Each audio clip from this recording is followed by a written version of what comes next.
आमिर ने हमें ज्वाइन किया है। आमिर डोगर साहब, अस्सलाम वालेकुम, बहुत बहुत शुक्रिया आपके वक्त के लिए। सबसे पहले तो ये कहिएगा कि हुकूमती बेंचेस पर बैठे हुए लोग, बिलावल भुट्टो हों, शहबाज शरीफ हों, दीगर जोमा हो, वो मिसाक मफाहमत की बात कर रहे हैं। आज बानी पीटीआई से मुलाकात हुई, इस पर पीटीआई का और बानी पीटीआई का उसूली मौकिफ क्या है, क्या रद्द-ए-अमल है?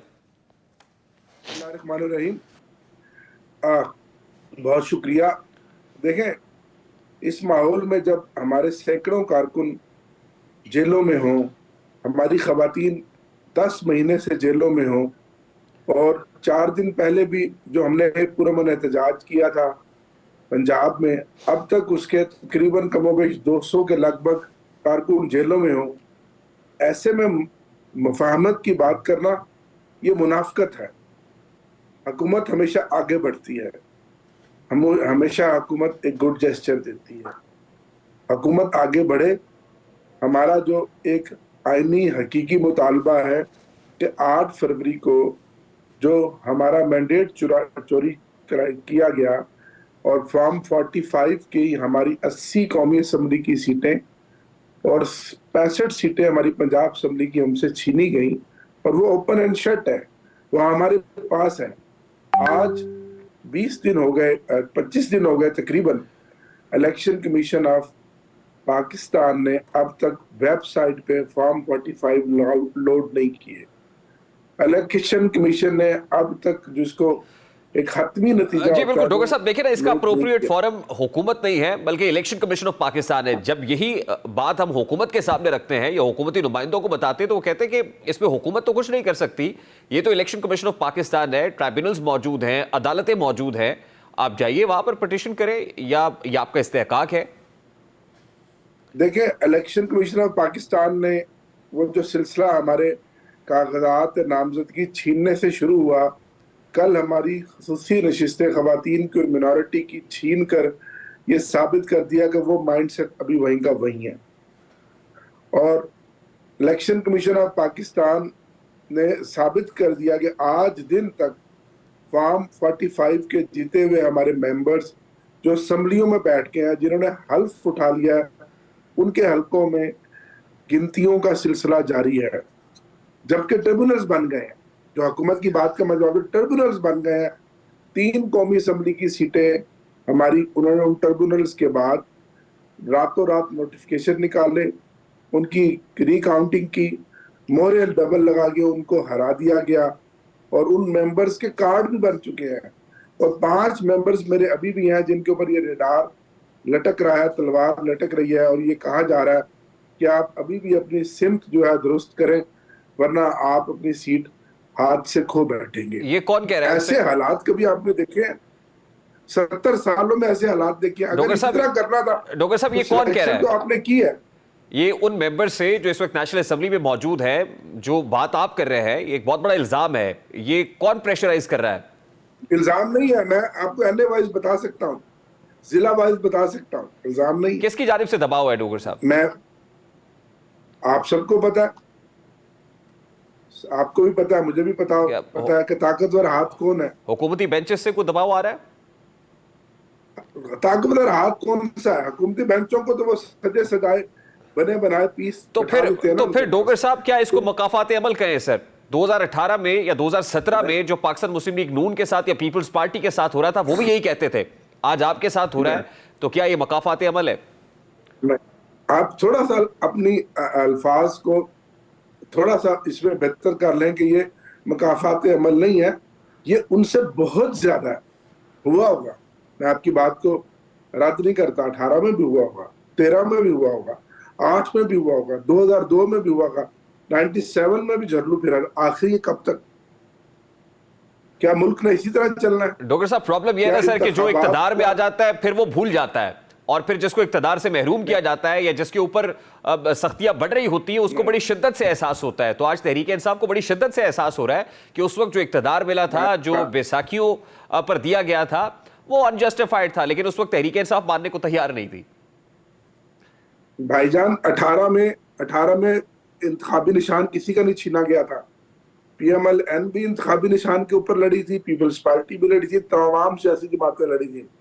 18 में 2 इलेक्शन नहीं हुए थे, एक 8 फरवरी को और 9 फरवरी को। 18 में इस तरह की बदतरीन तायद नहीं हुई थी कि मैं अपने नॉमिनेशन पेपर जमा कराने जा रहा हूँ और आप सबने देखा, आप बोलते नहीं ना। मसला यह है कि आप भी तो अपना किरदार जारी कर रहे हैं, आप भी तो कंप्रोमाइज हो गए। सर बात तो हम भी उस वक्त आपने करते देखा, रहे। देखिए 2018 आपने में देखा हमारी 2018 में जिस तरह आरटीएस हमारी बैठाया गया, बहनों से 2018 में जिस तरह सेनेट के इलेक्शन के लिए लोगों को तोड़ा जाता रहा, इसके बाद खुद वजीर आजम को एतमाद का वोट दिलवाने के लिए जिस तरह लोगों को लाया जाता रहा, यह भी तो पहले कभी नहीं हुआ सर। बिल्कुल बिल्कुल ठीक कह रहे हैं, बिल्कुल ठीक कह रहे हैं। लेकिन जो कुछ ये हुआ, इसने सारे पिछले रिकॉर्ड तोड़ दिए। आपने कभी देखा कि आरओ के दफ्तर के बाहर पुलिस वाले जो है ना वो कागज छीन रहे हैं? आपने झपटा झपटी कभी पहले देखी आपने? सर अनजस्टिफाइड है, सर अनजस्टिफाइड है, and two wrongs can never make right. जो आज गलत है वो कल भी गलत था, हमने कल भी गलत कहा, आज भी गलत कह रहे हैं, लेकिन आपको एहसास इसका अब हो रहा है, रियलाइजेशन पीटीआई को अब हो रही है कि जो उस वक्त हो रहा था वो भी गलत था, आज हो रहा है तो भी गलत है। नहीं, उस वक्त में और इसमें बड़ा फर्क है। मैं उस असेंबली का भी हिस्सा था, आपने देखा था कंट्रोल्स नंबर थे, हमने मांगे तांगे की हुकूमत बड़ी मुश्किल से 172 पूरे किए गए, और फिर जब उनको इशारा हुआ वो 20-22 लोटे चले गए। अब में उसमें जमीन आसमान का फर्क है।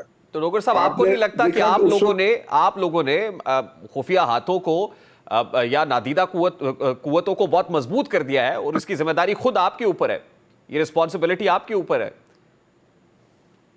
नहीं, हमने तो रूल ऑफ लॉ की बात की है, उस वक्त भी की थी, आज भी कर रहे हैं। हम तो उस वक्त भी ये कह रहे थे कि जो अदम एतमाद आई उसके पीछे एक साजिश थी। वो जो पूरी रजीम चेंज हुई, लंदन प्लान था। सर आप अदम एतमाद से शुरू करते हैं ना सर, आप लंदन प्लान उससे शुरू नहीं करते जो लंदन प्लान 2014 में बनाया गया था, जहां पर पाकिस्तान अवामी तहरीक भी थी, जहां तहरीक इंसाफ भी थी, और बैठ के लंदन में जो प्लान बना था जिसके बाद पाकिस्तान में जो कुछ हुआ, आप उसकी बात नहीं कर रहे ना? नहीं, मैं तो इस लंदन प्लान की बात कर रहा हूं जिसने मुल्क को खोखला कर दिया, जिसने मुल्क को तबाह बर्बाद कर दिया। आम आदमी जो 24 करोड़ आवाम है उसकी वो देख रही है उनके हालात का, उनके दुखों का मुताबा कौन करेगा? ये जुल्म और बर्बरियत जो खत्म नहीं हो रही, उनको इंसाफ कौन देगा? महंगाई से उनको निजात कौन देगा? बेरोजगारी से उनको निजात कौन देगा? डॉक्टर साहब देखिए, आप 9 मई के ऊपर जुडिशियल इंक्वायरी का मुतालबा कर रहे हैं। आज एहसन इकबाल साहब ने कहा कि जुडिशियल इंक्वायरी का मुतालबा ठीक है, बिल्कुल खुशाइंद है, लेकिन फिर 2014 के धरने पर भी जुडिशियल कमीशन बनाए, पार्लियामान पे जो अटैक हुआ उस पर भी बनाए, पीटीवी पे हमले पर भी बनाए, फिर 2016 में जो धरना हुआ उस पर बनाए, फिर ममनुआ फंडिंग के ऊपर भी जुडिशियल इंक्वायरी होनी चाहिए। हमने कब मना किया? हमने तो हर जगह कानून का और अदालतों का सामना किया। ममनुआ फंडिंग के ऊपर भी इलेक्शन कमीशन के सामने हमने सामना किया। हम तो आज तक फेस कर रहे हैं, हजारों मुकदमात है जो हम फेस कर रहे हैं।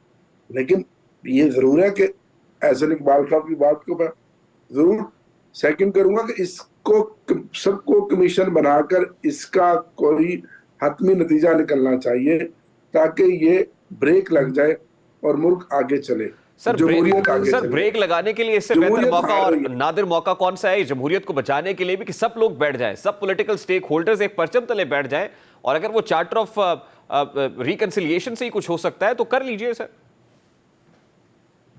देखें, हम बैठने के लिए तैयार हैं उन लोगों के साथ जो हमारी तरह के, जिनका मैंडेट चुराया गया, उनके साथ तो नहीं बैठ सकते ना, जिन्होंने हमारा मैंडेट चोरी कराया, जिनके खिलाफ हमारा असूली मौकफ है, कि जिन्होंने इस मुल्क की दौलत को लूटा है, जिन्होंने इस मुल्क के वसाइल को लूटा है, जो PDM 2 है जिसको 7 जमातों के हम पर मुसल्लत किया गया है।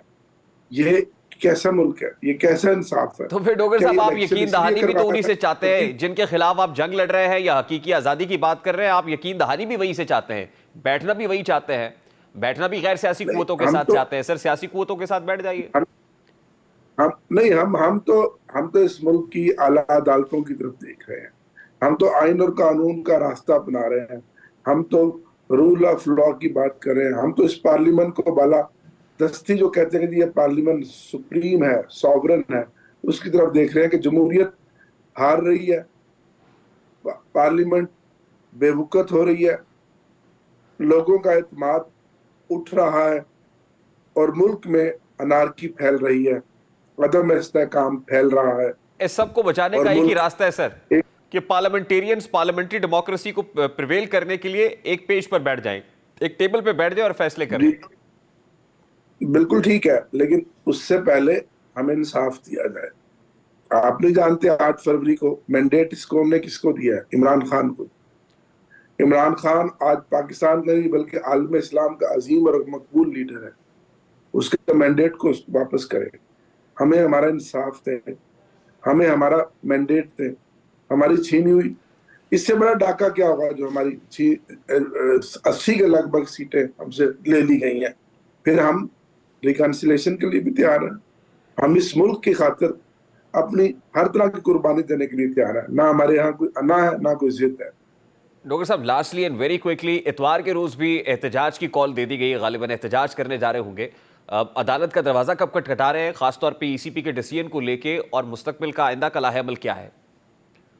ईसीपी के डिसीजन को भी हम चैलेंज कर रहे हैं, और ऐवान के अंदर भी और ऐवान के बाहर भी अपना पूरा मन एहतजाज का रास्ता हम इख्तियार करेंगे। वो हमारा जारी रहेगा, वो उस वक्त तक जारी रहेगा जब तक हमें इंसाफ नहीं मिल जाता। बहुत